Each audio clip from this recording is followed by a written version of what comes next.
This is an essay in my series Questions of Our Time. This is number 6. Is now the time for a new human contract? In a previous essay of mine, called To Fear or Not to Fear, I noted that for the first time in our known human history, civilization in most of its forms has come to a halt. We have been stopped in mid-posture, a state of arrested movement, and have been placed in a space we are totally unaccustomed to. I suggested that this moment is also an opportune time to arrest the flow of thoughts, i.e., to step out of our regular day-to-day thinking habits in order to enter a period of reflection. When the external world goes into a phase of increased uncertainty and disruption, it is all the more important to create our own personal refuges or sanctuaries of quiet consideration. We are now beginning that gradual climb out of our quarantined cocoons and seeing the world anew. What now faces us is the question of how we accept or allow our collective future to unfold. The COVID consciousness that has infected us globally through the entire human species can have the effect of awakening us into a stimulated frame of mind, with new perceptions triggered, or it can force us into accepting a new consensus reality, what they call the new normal, for the foreseeable future. So, do we come out of our cocoons with a butterfly consciousness, or do we retain the caterpillar mind?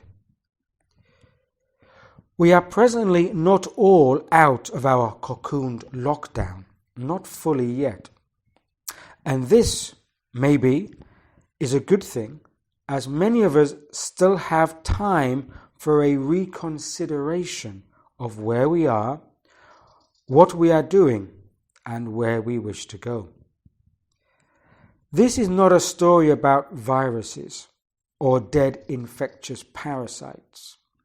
This is a tale of contagious sentient life. What I see is that human life has been radically halted, the brakes applied, as if being placed under a microscope of our own viewing. We have been compelled to view and to see ourselves in a way that has never been done before. We have entered into humanity's largest experiment, and we are the test cases. Before we can take further steps into what will become the most significant era for humanity's future, into a phase of rapid evolutionary acceleration, we first need to take a stop in order to examine ourselves. Similarly, we may consider this as an act of force majeure, whereby humanity is now free from its prior commitments to a way of life it had contracted itself into. If we are free from our past contract, then whilst the world's politicians are speaking of a second wave of the virus, perhaps we should be considering this as allowing a second wave for our human-focused transition, to begin a new trajectory, a new timeline for a human planetary future. The past contract that humanity had got itself involved in has come to represent dysfunctional systems, damaging ideals and beliefs, and a ruinous path to a destructive future. If there was ever a time to break with this contract and to agree upon a new manner of collaboration and reciprocal maintenance, then this force majeure offers us a unique opportunity.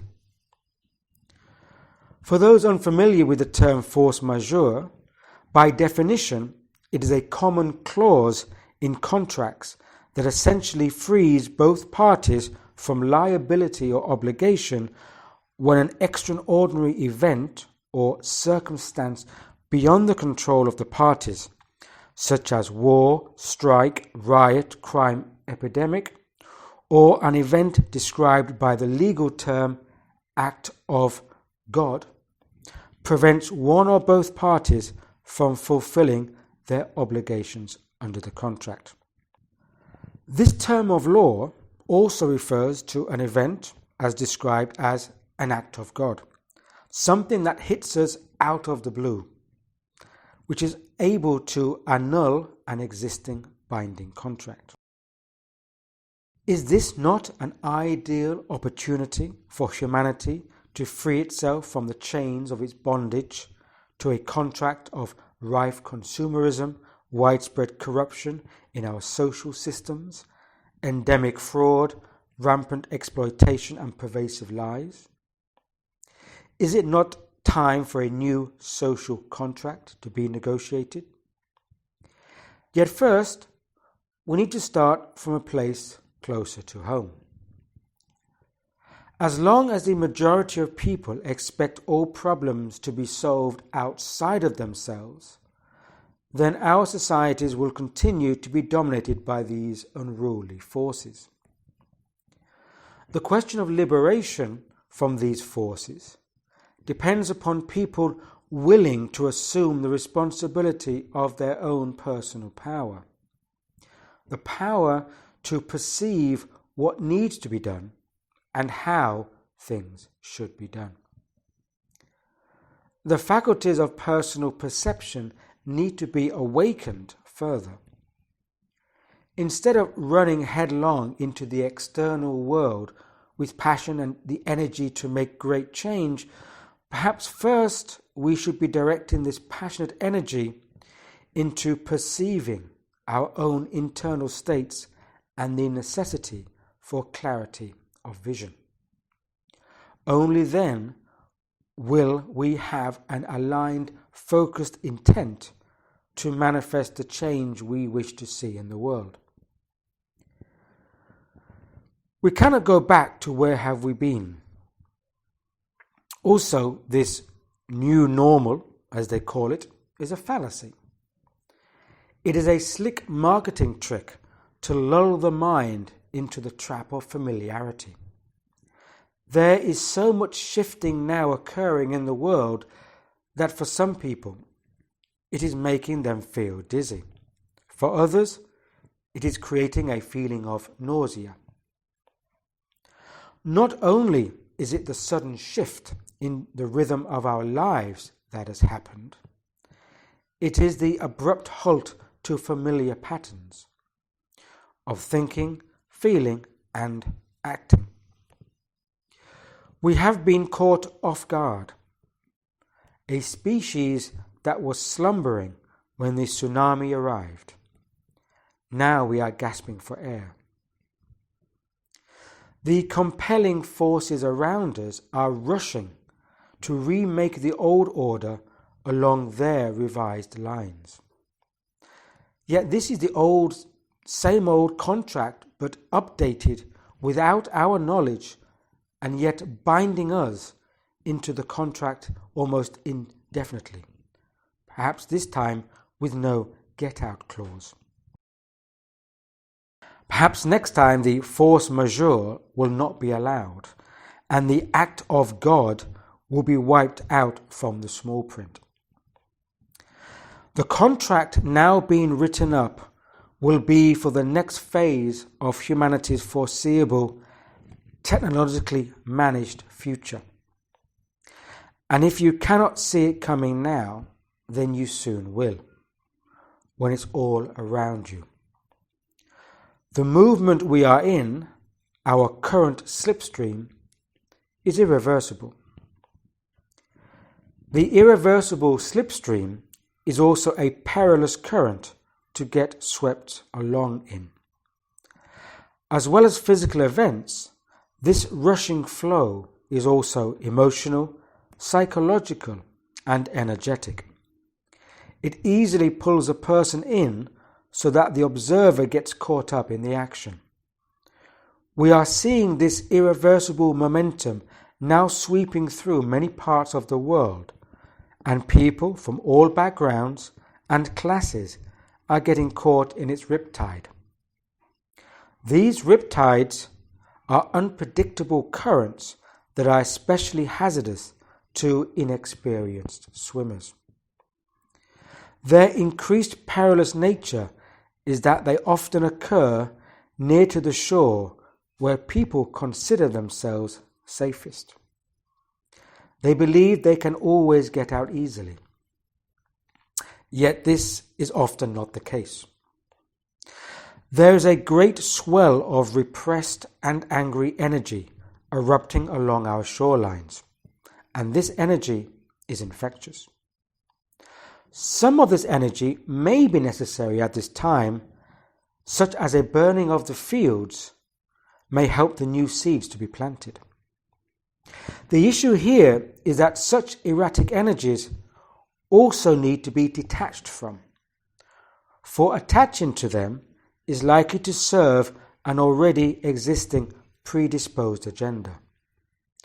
Let us be warned, it is such emotional, passionate energies that are more likely to be funneled into fueling the way for an increased solidifying of the status quo, only in a more dominant way. When we identify with an event, we fuel it. When we identify with a surrounding energy, we attract more of the same energy into our sphere. In order to consider creating a new human contract between ourselves and the world, we first need to individually and collectively shift into a different space.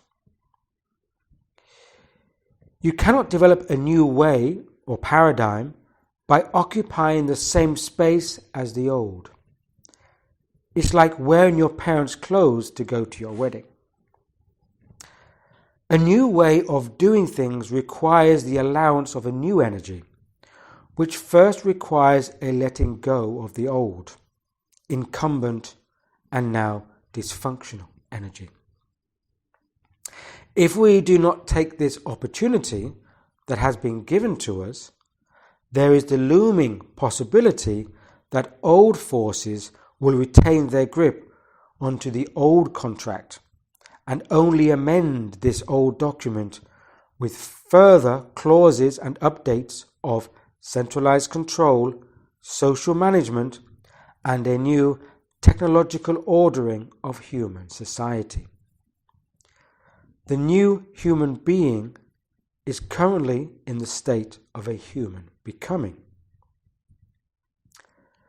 The great perennial task of humanity has always been the same: to become what we have always been, and to show others the way by our own individual presence and behavior.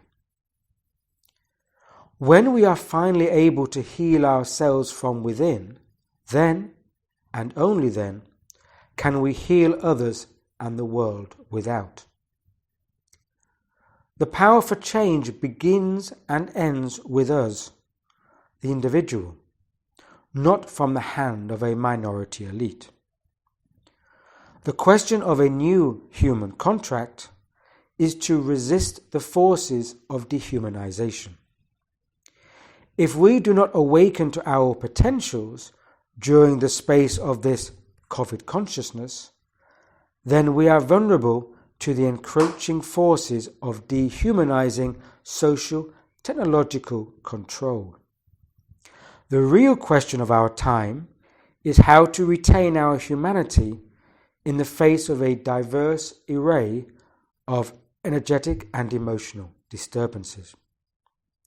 And if we overcome the rushing forces of this slipstream, then a magnificent ocean awaits us for future sailing. We are now in the moment of our own choosing. We are being asked to consider, with care, what type of a future we wish to move into, both individually and collectively. And most importantly, how to make this future one that embraces the full human being.